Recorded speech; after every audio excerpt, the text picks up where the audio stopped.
All right, so because we're going to do a deep dive today into something a little bit different. Ooh. It's the Bahá'í Administrative Order.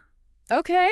Now, before you think you need like a theology degree to follow along, Right. relax. Yeah. It's really basically a unique system for building unity and trying to create positive change in the world. And we're using a really fascinating academic paper as our guide today. Yeah, it's not about like traditional politics or religious hierarchy or anything like that. Right. Think of it more as like a framework for how all of humanity can kind of work together. Okay. Almost like a spiritual United Nations kind of. Ooh, I like that. Yeah, but focused on the well-being of all people. Yeah, and this paper jumps right into a question that really got me hooked. Okay. And it asks, how can even a system that's designed for good get messed up by us humans? You know, with all of our quirks. Yeah. It's like even with the best of intentions, things can go sideways. Yeah, it's a compelling paradox. Because, you know, the Baha'i teachings themselves are all about unity, equality, justice. Right. But this paper is exploring how, like, the real-world implementation of that can get kind of tangled up with cultural baggage and, you know, just our own individual psychology even. Our baggage. Yeah. Yeah, okay, so let's unpack this a little bit. Okay. The paper starts with this idea of a clerical hangover. Uh-huh. So just to be clear, there's no clergy in the Baha'i faith. Right. No priests or rabbis or imams calling the shots or anything like that. Right. Decisions are made through consultation and election. Okay. But the paper argues that sometimes people kind of slip back into old habits even without realizing it. So instead of clergy, they start looking to certain individuals as authorities? Yeah. Like they have all the answers. Exactly. Yeah. The paper uses the example of local spiritual assemblies, Okay. those elected councils that kind of guide Baha'i communities. Mm-hmm. The problem is that sometimes their decisions are treated as like unquestionable, Right. which goes against the whole idea of collaborative decision-making. Yeah, I could see how that happens. Yeah. Like people crave certainty. Uh-huh. So they kind of latch on to whoever seems to have it figured out. Right. But doesn't that stifle growth if you can't question or challenge ideas? Absolutely. This clerical hangover, even without actual clergy, can really hinder progress. Right. Because the Baha'i system relies on everyone participating, thinking critically, offering their perspectives. Right. Without that, it's just going through the motions. Okay, makes sense. Yeah. Next up, the paper dives into how gender roles can sneak in, which feels super relevant these days. Yeah. And this is despite the Baha'i faith emphasizing equality between men and women. Right. Equality is central to the teachings. Yeah. But the paper is highlighting how, you know, ingrained societal expectations about women can impact their roles, even in a system designed to be egalitarian. So even if the teachings say one thing, breaking free from those cultural norms is tough. What kind of real-world examples does the paper give? Well, one example is women being hesitant to serve on these assemblies due to cultural pressure. Yeah. Maybe they feel like it's not their place or they fear backlash from family or community. That's heartbreaking, but unfortunately not surprising. How many voices are silenced because of these, you know, deep-seated norms? Right. And in this case, if women aren't fully participating in decision-making, you're missing out on a huge pool of perspectives and talent. Creates a real imbalance. Yeah. And that's just one example of how these biases can kind of creep in, even when the system is designed to be equitable. Okay, and it gets juicier. Uh-oh. The paper then tackles power plays and egos. Okay. So even without a formal hierarchy, some people still find ways to grab power within the system. It's human nature, right? It feels almost inevitable. The paper argues that this desire for power can manifest in subtle ways within the Bahá'í Administrative Order. Okay. And it can be hard to call out. Give us the dirt. What kind of examples are we talking about? Think about that person on like a committee or a team who always has to dominate the conversation. Oh, yeah. Always steering it back to their agenda. Right. They might shut down others' ideas or always position themselves as like the most knowledgeable. Oh, we've all encountered that person. For sure. But how does that play out in this context? Well, the paper points out that this kind of behavior totally undermines the spirit of consultation, Right. which is supposed to be about collaboration and seeking truth together. Right. Suddenly it becomes less about the best solution and more about one person getting their way. Yeah, and I bet it's extra sneaky when it's disguised as for the good of the faith. Like making it harder to call out. Right. It's weaponized piety. Okay, that leads perfectly into the next point the paper brings up, the groupthink trap. So even in a spiritual setting, the desire to fit in can lead to bad decisions. Yeah. I feel like we've all experienced that pressure to go along with the crowd even when something feels off. The paper uses the term groupthink to describe what happens when, like, harmony and agreement are prioritized over critical thinking. It's like everyone's so focused on keeping the peace that they don't fully engage with the issue at hand. It's like that saying, the nail that sticks out gets hammered down. Right. But doesn't that just lead to bigger problems down the line if issues are constantly swept under the rug? And the paper gives examples of assemblies avoiding tough conversations. Or postponing dealing with difficult situations. Right. Just to kind of keep things calm on the surface. Right. But those issues tend to fester and resurface later, often worse than before. Ouch. Yeah, that makes sense. Yeah. It's a temporary fix Yeah. that creates a much bigger headache later. Hmm. Okay, so far, we've seen how our human need for certainty, social pressures, and even our desire for power can distort a system that's meant to be collaborative and just. And we're not done yet. Oh, no? The paper digs into several more fascinating ways that these biases can show up. Okay, hit us with the next one. All right. What else do we need to watch out for? Well, this one might hit close to home for some people. Okay. It's favoritism. Oh. You would think that we'd leave that behind in high school, but the paper argues it can sneak into even the most well-intentioned systems. Okay, spill the tea. How does favoritism show up in the Bahá'í Administrative Order? Well, the paper gets into how social ties and personal relationships can create unconscious bias. Right. Even in a system that stresses fairness and justice, you know, it's not always intentional. Right. But those connections can still sway things. It's like that saying, it's not what you know, it's who you know. Right. But in this case, that goes against the whole idea of selecting the best people for roles based on their merits and abilities. Exactly. The paper specifically mentions, like, election processes. Yeah, okay. Ideally, they're supposed to be free from campaigning and undue influence. But realistically, personal relationships can still play a role, even subtly. Yeah, I can see that. You know, you naturally want to support people you know and trust. Right. But it does raise the question, is that always the most just outcome?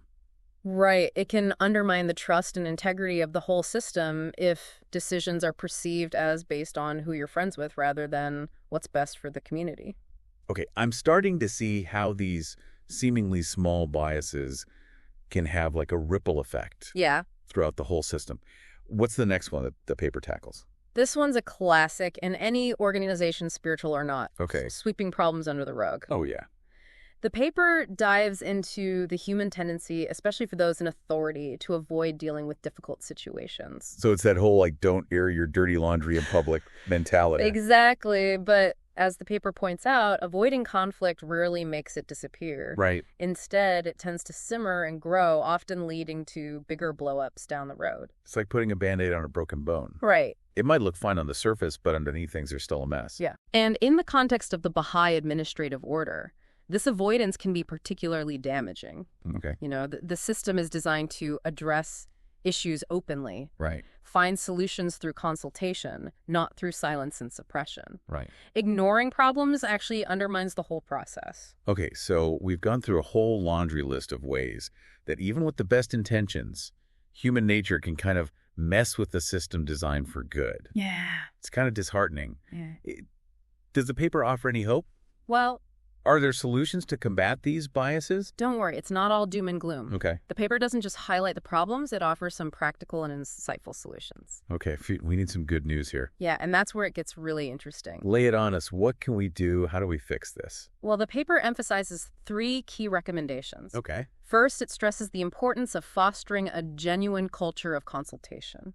Yeah. And I'm not talking about, just going through the motions of meetings and votes. Right. It's about creating a space where people feel genuinely safe and encouraged to share their perspectives openly and honestly, even when those views are different from the majority. So really listening to each other even when it's challenging or we disagree? Yes, it's about being willing to change your own mind based on what you hear. Right. Understanding that dissent and debate can actually lead to more creative and effective solutions. Okay. It's about valuing those different opinions and recognizing them as a strength, not a threat. That makes sense. Diverse perspectives lead to better decisions. Mm-hmm. What's the second recommendation? It focuses on individual responsibility. The paper highlights how important it is for each person to study the Baha'i teachings for themselves, Okay. not just rely on what others tell them. So no blind faith or simply following what authorities say. Exactly. The paper argues that this independent investigation helps to break down blind obedience Okay. and encourages a more critical and engaged approach. Hmm. It's about developing that individual capacity for spiritual understanding. I can see how that would empower people to participate more fully and thoughtfully. Yeah. What's the final recommendation? This one focuses on the administrative bodies themselves. Okay. The paper stresses the need for greater transparency and accountability within those institutions. Okay, so no more sweeping things under the rug. Ideally, no. The paper suggests concrete actions like publishing annual reports on the activities and decisions of assemblies, Okay. making information easily accessible to the community so they can see what's happening and hold their elected officials accountable.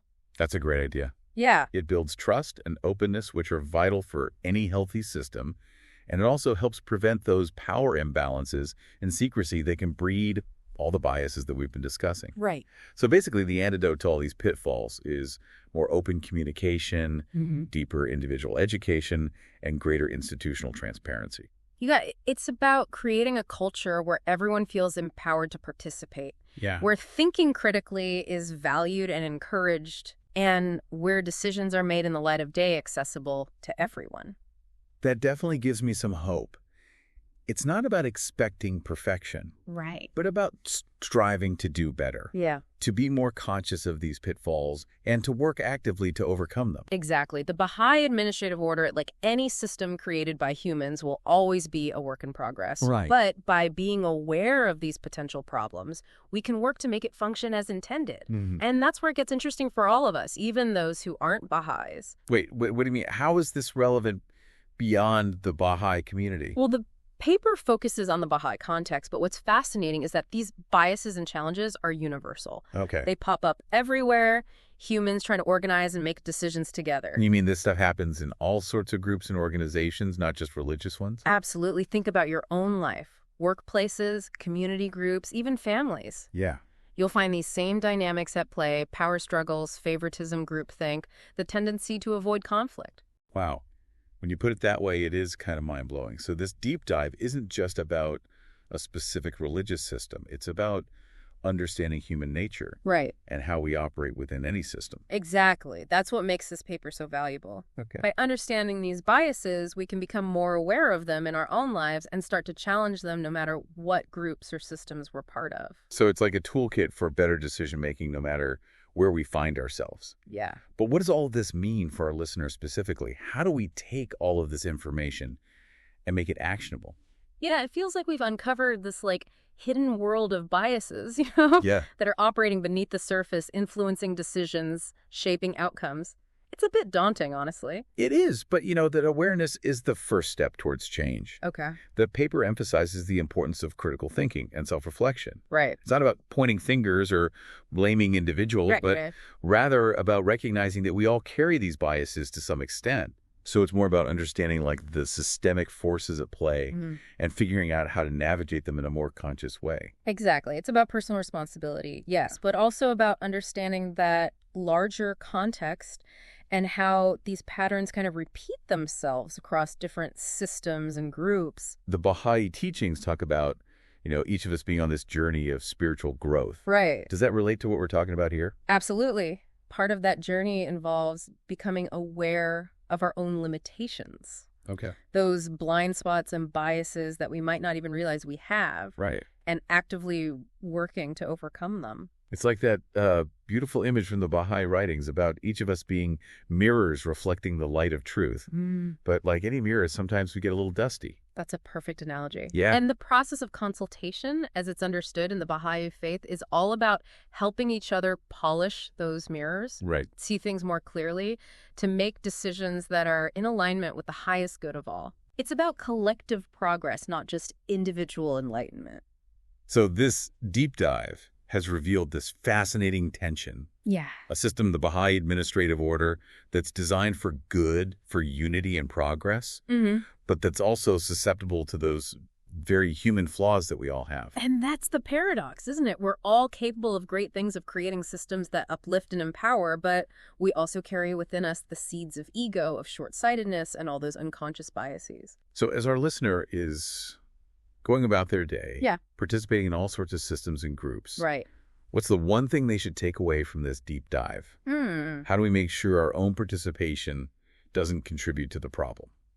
It starts with awareness. Recognizing that these biases exist is the first step. Okay. The paper has given us a framework for identifying those patterns of behavior, those subtle ways that power dynamics, social pressures, and our own need for certainty can distort even the most well-intentioned systems. So it's a call to be vigilant, to question our own assumptions, and to hold ourselves and others accountable, to speak up when we see something that doesn't feel right, even if it means disrupting the status quo. Exactly. And to remember that we all have a part to play in creating systems that reflect the best of humanity, rather than its limitations. It's an ongoing process, a collective effort that requires constant reflection and a willingness to challenge ourselves and each other. It's a bit humbling realizing how much work is involved. It is. But also empowering knowing that we each have the capacity to make a difference. For sure. I think we've given our listener a lot to think about today. I hope so. This exploration of the Bahá'í Administrative Order has really been a deep dive into the human condition. And it's a reminder that these dynamics play out in all aspects of our lives. Yeah. So as you navigate your own communities, workplaces, even your own families, keep these insights in mind. Be aware, be courageous, and keep striving to create systems that are truly just and equitable. Thanks for joining us on this fascinating exploration. Until next time, my Quran.